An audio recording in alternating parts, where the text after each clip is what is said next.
who will start with a brief statement, and then we will go to questions. We have 30 minutes for questions. Donc, on a 30 minutes pour des questions. Monsieur Fraser va commencer avec une courte allocution. Alors, Monsieur Fraser, la parole est à vous. Excellent, merci tout le monde. C'était un plaisir d'avoir pour discuter une bonne annonce aujourd'hui dans ma province de Nouvelle-Écosse. Thanks so much, everyone. It's great to be able to gather with you virtually to discuss some of the details on today's announcement. Earlier today, we shared that over the next few weeks, we're going to be rolling out a suite of policies that form part of Canada's plan to solve the national housing crisis. Between now and the release of the full plan, we are going to be sharing details of some of the key elements day to day to communicate to Canadians some of the specifics on how we intend to solve some really challenging issues in order to address the broader challenge of the housing crisis that communities are facing. Today's announcement focused on three key measures that are going to help change the way that cities build homes. The first relates to the Housing Accelerator Fund. To those who've been paying attention to the rollout of the Housing Accelerator Fund, you'll be aware that we've now signed 179 successful agreements with cities and, of course, the province of Quebec. And the total number of permits that they expect to see issued over the next 3 years is about 107,000. But that number over the next decade, given that the changes will have an impact in perpetuity, exceeds 750,000. In order to continue to work with cities that are willing to implement ambitious measures to make it easier and faster to build homes, including allowing small apartment buildings on lots that currently are zoned for single-family homes, allowing bigger apartment buildings near transit or post-secondary institutions or new digital permitting processes to speed up the process of getting an approval. We've decided to invest an additional $400 million into the Housing Accelerator Fund to help some of those most ambitious cities who submitted quality applications but may have not been successful during the rollout of the first tranche of funding. The second piece relates to a new fund to help build the infrastructure that's necessary for housing, the Canada Housing Infrastructure Fund. This is a $6 billion program. The first $1 billion will be delivered directly to cities as quickly as possible this fiscal year to help address pressing needs to invest in infrastructure that will enable more home building in communities across Canada. The remaining $5 billion tranche is to respond to calls that we've heard from communities and provincial governments right across the country, and territorial governments, I should add as well, who point out that they need to be supported in their ability to fund infrastructure projects that will enable housing. Without water and wastewater infrastructure, you're not able to ensure that we have access to the services that we too often take for granted. And we need to ensure that those infrastructure systems are built out. Now, a key feature of this new approach to funding infrastructure, specifically to expand housing supply, is that we're not just putting money on the table, washing our hands of the issue and walking away. We're going to work with provincial governments who have indicated that water and wastewater infrastructure is a priority to ensure that they are building infrastructure in communities in a way that's going to help reduce the overall cost of infrastructure to existing taxpayers and also to new residents. The kinds of terms that we're going to bake into these agreements include working with provinces who are willing to adopt new zoning practices to allow 4 units as of right. That means you can build a small apartment with 4 units in it without having to seek the approval of a municipal council. A lot of people don't realize that that's actually illegal in most neighborhoods in Canada today, and we want to change that. We want to make it easier for people to help contribute solutions to the housing crisis by giving them the freedom to build housing on land that they already own and communities that benefit from federal infrastructure funding. Some of the other kinds of changes that we're looking at that we're going to expect provinces to make include a 3-year freeze on development cost charges, which is helping drive up the cost of housing, and we want to help prevent those costs from increasing further. We also are going to be working on certain revisions to the National Building Code, and we'll have an expectation that provinces move quickly to adopt some of those changes to allow us to build efficient, affordable, and accessible units right across Canada as we put in place a code that will be viewed as the minimum expectation Canadians should have in terms of the quality of home that they will live in. We also will be seeking to ensure that the catalog previously announced of pre-approved designs that we have borrowed from the post-war effort to scale up the pace of home building and incentivize home building in factory settings. We're going to work with provinces and territories to ensure that the designs included in the final catalog also benefit from an accelerated approval process without need to go through a municipal council to build something that's included inside the catalog. In addition, we'll be working to implement a Renters' Bill of Rights with provinces and territories across the country who expect to receive federal infrastructure funding. We do expect that we're going to conclude these agreements by January 1st of 2025, failing which we will work directly with municipalities who are willing to implement these kinds of changes to make it easier to build homes. In addition, with respect to the Permanent Public Transit Fund, a $3 billion annual program that we'll be rolling out in the years ahead, we are going to insist that the partners we work with make certain kinds of changes. This will include more density, meaning bigger apartments near post-secondary institutions to ensure that communities are helping relieve the student housing crunch, which has a spillover effect into the broader community. We're also going to require that they eliminate parking minimums within 800 meters of high-frequency transit stations funded by the federal government, and that they're going to conduct a housing needs assessment, as we've required through the Canada Community Building Fund, for communities with more than 30,000 people. So we have a better understanding of where the needs and opportunities are in the communities that receive federal funding. I'm happy to share, finally, that these measures dovetail very nicely with a new initiative launched by the Canada Infrastructure Bank, which is creating long-term, low-cost financing opportunities for communities who are going to be expanding their infrastructure for the purpose of allowing more housing supply to come online. I'll leave my opening comments there, but we'll be very happy to provide additional information and any questions you may have. Okay, so we'll go to questions. The reporters who have questions can use the raise hand function at the bottom of their screen. So we will start with Gillian, Global News. Just a sec. Oh, I'm trying to let you talk, but... Hi, can you hear me? Here you go. Hi, Minister Fraser. Thanks very much for taking our questions today. My first question for you is that Doug Ford has already ruled out mandating 4 units as of right across Ontario. As a central part of your new proposal today, how are you going to convince Ontario to get on board with this plan? Thanks very much for the question, Jillian. I appreciate it very much. When we first rolled out the Housing Accelerator Fund, there was a lot of communities who expressed reservations about adopting 4 units as of right as a new municipal zoning change. When we put federal money on the table and said, if you'd like to benefit from the federal incentive to get more homes built, there's certain criteria that we would point you towards. And we published a list of best practices that came from the strongest applications under the Housing Accelerator Fund, which include adopting a 4-unit as of right zoning. I'm not sure what Premier Ford's next move may be, but we wanted to incentivize the kinds of changes that are needed to actually solve the national housing crisis, not just to play at the margins. We believe that we have to engage Canadians by giving them the freedom to help build housing on land that they already own in communities that are already served with infrastructure. To the extent that we're going to be putting federal money into new housing enabling infrastructure, we want to make sure we're getting a good deal for taxpayers, because existing homeowners are going to pay through infrastructure with their property tax if it's continually expanding into new areas, or development cost charges are going to increase, which is going to drive up the cost of housing for people who don't yet own a home but might like to move into a community.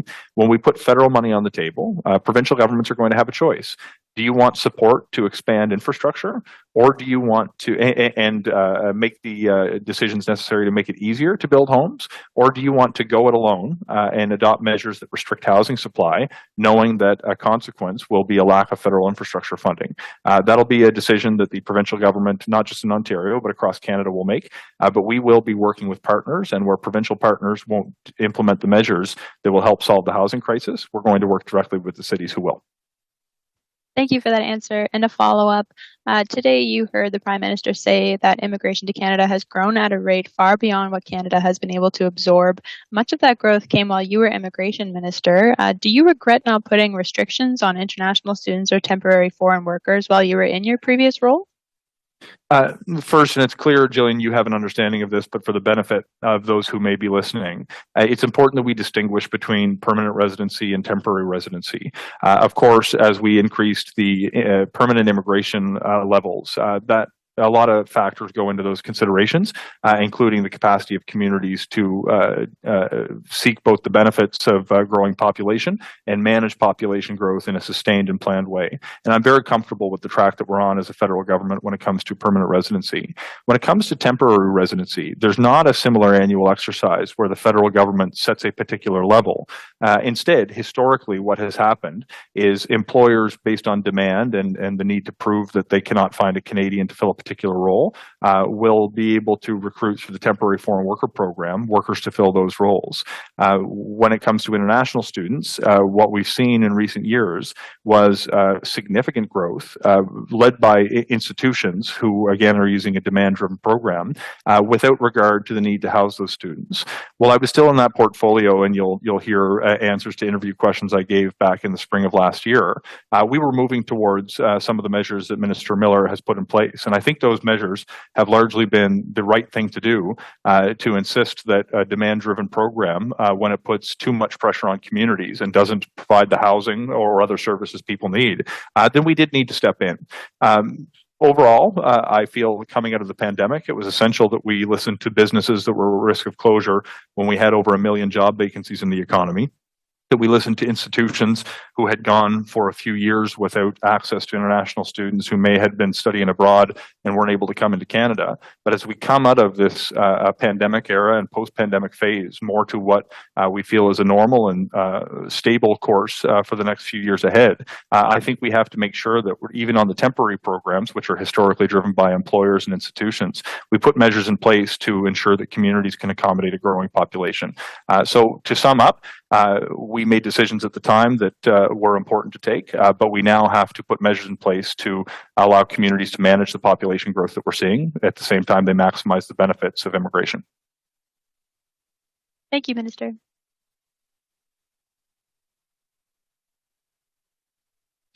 Elizabeth Thompson, CBC. Yes, thank you, Mr. Fraser, for taking our questions. If this were an actual budget setup, we would probably have a chart that would tell us the rollout of the money over time. So I was wondering if you can tell us a bit more. In the case of the $6 billion Canada Housing Infrastructure Fund, how much can we expect to see rolling out each year for the next whatever number of 5 years, or is it all going to be upfront? There will be a $1 billion tranche that will be invested in communities directly in this upcoming fiscal year.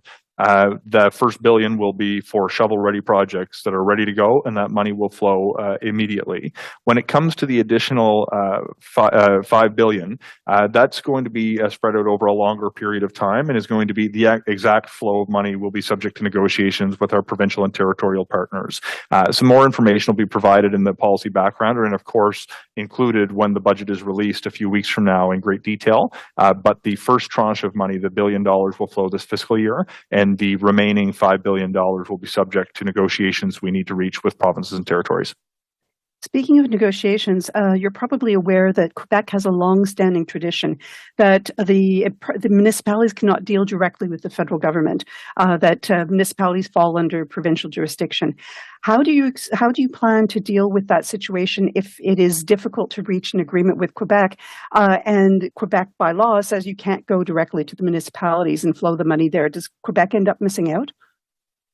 I wouldn't assume for a moment that that would be the conclusion. In fact, my dealings, both when I was serving in my capacity as immigration minister and since I've taken over the current portfolio, have been that negotiations and discussions with Quebec have been exemplary. Whether we're dealing with the work towards the closure of Roxham Road, or whether we're dealing with the historic agreement where Quebec actually stepped up its ambition, I would dare say as much as any other province, perhaps British Columbia, but specific to the Housing Accelerator Fund, Quebec put an offer on the table with $900 million of provincial investment directly towards affordable housing, and has implemented a series of measures on more or less a province-wide basis. So I come into these conversations not with fear or skepticism of an ability to get a deal done, but a sense of optimism that's based on my realistic experiences, not just hopes for the future, with Quebec wanting to achieve the same outcomes that I hope to achieve. So from my perspective, I'm very much looking forward to discussions that we'll have with the provincial government as we mutually work toward securing investments in Quebec that will build infrastructure that make it easier to build homes. So from my perspective, I'm hopeful that we'll be able to get to a place where we can actually reach a bilateral agreement with the province of Quebec. Okay, we will now go to Najud Al-Malis, CP. Hi, Minister. I was going to ask about the timeline for funding, but you just answered that. I'm wondering, you previously talked about, presenting a fulsome housing plan to Canadians on how your government plans to deal with the housing crisis. Is that something that Canadians can still expect? And if so, is that going to be in the budget? Thanks very much, and I appreciate you've been watching us over the last number of months. In fact, yes, we will be publishing a comprehensive suite of policies in a national plan to solve Canada's national housing crisis. It will be released prior to Budget Day, and many of the measures that will be included in the formal plan that is more comprehensive in nature will be reflected in the budget as well. But within the next few weeks, you should expect to see a comprehensive housing plan put forward by the Government of Canada. Thank you. And the Prime Minister was asked a little bit about how the government plans to pay for these measures. I'm just wondering if you could shed some light on how you plan to finance these measures in the upcoming housing plan. Can you talk a little bit about how your government's going to balance its promise to stay fiscally responsible with the need to invest in housing? So you'll appreciate that today's announcement wasn't about the fiscal track that the Government of Canada is on, but I would point out that we maintain amongst the healthiest balance sheets in the world, one of the largest economies globally with a AAA credit rating, the best debt to GDP ratio in the G7, and we continue to put measures in place that are within our means that allow us to benefit from economic growth without demanding that we jeopardize that healthy fiscal track that Canada has protected, even though we've gone through the COVID-19 pandemic, which required an extraordinary response. There are some measures that we've introduced over the past few days, including today. There will be more measures that we introduce over the course of the next 2 weeks. All of these will fall within a responsible fiscal framework that will allow us to protect Canada's position when it comes to our debt to GDP ratio, when it comes to the credit rating that we enjoy. So it's not as though there is a specific measure that's put in place to correspond with each of the unique policies we put forward today. But when the budget is tabled, you'll see that when you take a step back and view the response as a whole, as a strategy to support Canadian communities, when it comes to job growth, when it comes to affordability, when it comes to housing, all of the measures that we introduce in the coming weeks will be within a responsible fiscal framework, and the details on how that will come out will be included in the budget. Okay, Davis Legree, iPolitics. Thank you very much, and thanks, Minister, for taking our questions. You touched a little bit on Ontario, but just had a question considering the $5 billion in infrastructure funding earmarked for provinces is doled out in negotiated bilateral agreements. Is there a pathway forward for provinces that don't embrace 4 units as of right, or is that a red line? You need to see that before provinces get any money. No, we intend to enter bilateral agreements with a requirement that 4 units as of right will be a part of the deal. Just for clarity, because we sometimes become guilty of speaking in jargon when we hang out in policy shops long enough. What we're talking about is letting somebody who owns a piece of land build more homes for people who don't have them during a housing crisis. To me, it's not reasonable for any level of government to render it illegal to build a home for someone who needs one during a housing crisis. We want to attract not just government spending, but private investment that's going to help drive the increase in housing supply. And one way we can do that is make it easier for people who already own a piece of land where infrastructure exists, where opportunities for families exist, where services that families need exist. We can make it easier for them to build homes on those pre-existing lots that are already serviced.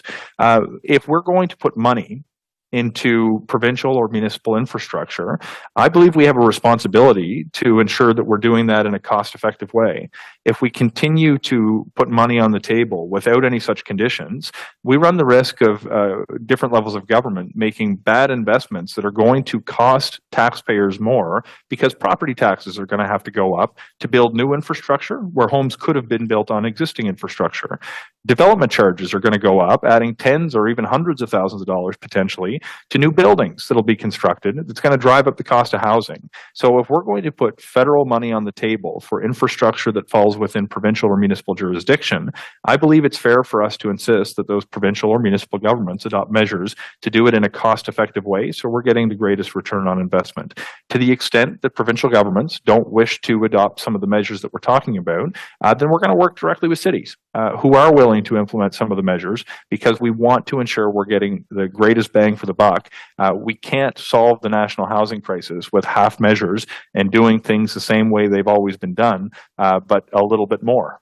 We need to do things fundamentally in a different way if we're going to create opportunities for everyone in this country to have a home that they can actually afford. Great, thanks. And yeah, I just wanted to confirm that because I didn't see that in the news release. In the $1 billion that's being rolled out directly to the municipalities immediately, are there strings attached to that funding as well, or is that funding going to every and each municipality, regardless of whether they embrace fourplexes or have any exclusionary zoning policies in place? We're going to have an application-based process to the extent the purpose of the first $1 billion is speed.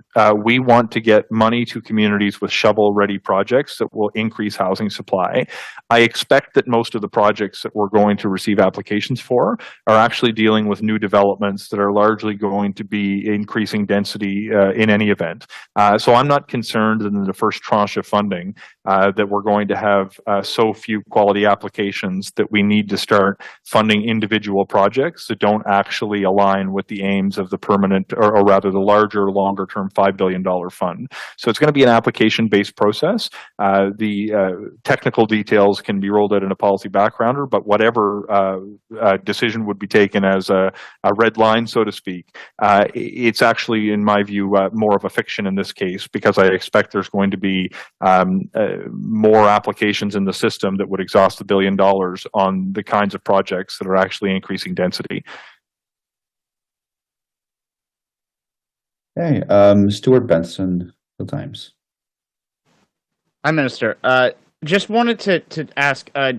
You said that the deadline for these agreements to be signed is the end of, at least for the provinces, is the end of this year. Have you had any sort of negotiations or discussions with any premiers or your counterparts that some of these agreements could be signed much sooner than that, or is this something that still needs to sort of be hammered out after the? Thanks, Stuart. This very much involves work that must be done, but we're willing to sit down and do the work. We have shared this news publicly today. We do not have finalized agreements that have been sitting and waiting for today's announcement. But we do know that, without exception, provinces and territories would like to see increased federal investments in infrastructure. This is a way for us to insist that we get a positive return on the investment. I expect there will be many conversations in the months ahead. And I believe that we'll be able to achieve agreements by the January 1st, 2025 timeline signaled in the documents that were circulated today, so long as we have partners who are willing to meet some of the terms to make it easier to build homes. But the positive news is, should certain provinces or territories refuse to implement the kinds of measures, there is an alternative ability to work directly with communities who will. And then just, if I could sort of just jump back to last week to the renters announcement. There's been some people while there's been a lot of people who are happy about the credit score and the on-time payments benefiting their credit score. There's also concerns about the flip side of that coin, is whether or not that if people who are struggling to pay rent miss payment or are late on their payment, that could negatively impact their credit score. So I'm just wondering, what would you say to that? And was there any consideration of making it tax deductible, like how landlords can deduct the interest of their mortgage payments? So Look, interesting question on tax deductions. I'll have to think and get back to you on a later time because that was not part of that policy rollout. But the first question that you asked is very much something that was front of mind. If you look at the commentary around the announcement and some of the design, there's two things that we're doing to start. The first is to add to the mortgage charter the ability for a renter who is seeking a mortgage to ask for their rent to be considered when they're dealing with their financial institutions. The second is to advance our work on open banking or consumer-directed finance. The strength behind open banking and consumer-directed finance is that it's actually the consumer who gets to decide what information of theirs is shared with parties they may be dealing with. So to the extent that a renter who wants to have their rental history counted towards their credit wishes to deal with a fintech, and Borrowell is a good example in Canada, a Canadian company who's been working in this space. This is going to make it easier for them to do that. There's not a requirement baked into the policy approach that renters report their rent. In fact, that would be very difficult for a number of them. But we're going to make it easier for renters to have their rental history considered if that's something that they choose and wish to help inform their credit rating. So this wouldn't be like a mandatory sort of reporting thing. It would be an option that renters could use to have it considered. We're going to start by including it in the mortgage charter and by advancing the work on consumer-directed finance to make it easier. The Minister of Finance does have the residual authority to develop regulations that would make it mandatory, but the details on how that would roll out have not been sussed out because we want to start by creating an option for renters through the use of new tools that will be unleashed through the Canadian economy as we adopt open banking and as we raise awareness about the opportunities for renters seeking to buy to have their rental history counted towards their credit and they're dealing with their financial institutions. So we have not ruled out a mandatory regulatory framework, but the details of what that framework would include are premature to discuss because the exercise hasn't been completed. But for now, we're rolling out that two-pronged approach to the mortgage charter and the work on open banking that will create an option that will allow renters to report their rental history more easily without necessarily requiring that they do so should they not wish to for whatever reason. Thank you. Je pense qu'on a le temps. J'ai le temps peut-être de poser ma propre question, si ça vous dérange pas, Monsieur Fraser, pour le Journal de Montréal. Donc, je voulais savoir un peu pour revenir sur ce que Mme Thompson disait tout à l'heure à propos des négociations avec Québec. Il semble que l'annonce d'aujourd'hui est associée à quand même beaucoup de conditions, dont d'adhérer à la charte que vous avez, la charte des locataires que vous avez annoncée il y a quelques jours. Cette annonce-là n'a pas été très bien reçue à Québec. Donc, comment est-ce que vous comptez conduire vos négociations avec le gouvernement du Québec lorsque plusieurs des conditions que vous imposez aujourd'hui sont rejetées par le gouvernement du Québec? Et merci pour la question. J'ai les difficultés avec la traduction. C'est OK. Je pense que je comprends l'essence. C'est essentiel pour moi de commencer des discussions avec mes homologues partout notre pays, incluant le Québec. C'est possible, selon moi, d'avancer des protections pour les personnes qui louent un appartement.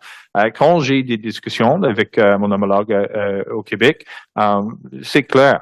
On veut d'avancer des habilités pour les personnes de chercher un appartement abordable et pour augmenter le nombre de logements abordables aussi.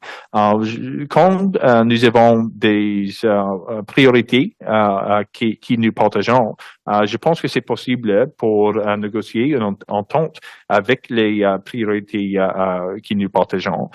Mais le processus juste commencé la semaine passée. Alors, j'ai beaucoup de travail dans l'avenir avec le Québec et des autres provinces et des territoires aussi. Mais je suis un optimiste. Je pense que c'est possible pour moi de travailler ensemble avec le Québec pour implémenter un système qui protège les droits des personnes qui louent un appartement. Juste pour revenir là-dessus, est-ce que vous êtes ouvert à ce qu'il n'ait pas de, est-ce qu'il n'y a pas du tout de conditions à ce financement? Maintenant, avec sur le Renters Bill of Rights en anglais, ou en général pour des autres programmes aussi. For the money that you just announced today, Okay. the $6 billion, are you open of giving the money to Quebec without any conditions that they reject, and they rejected last week and probably again today? Selon moi, c'est essentiel pour avancer l'habilité pour les personnes qui ont l'habilité de construire des logements, de faciliter un processus qui rend le processus très facile.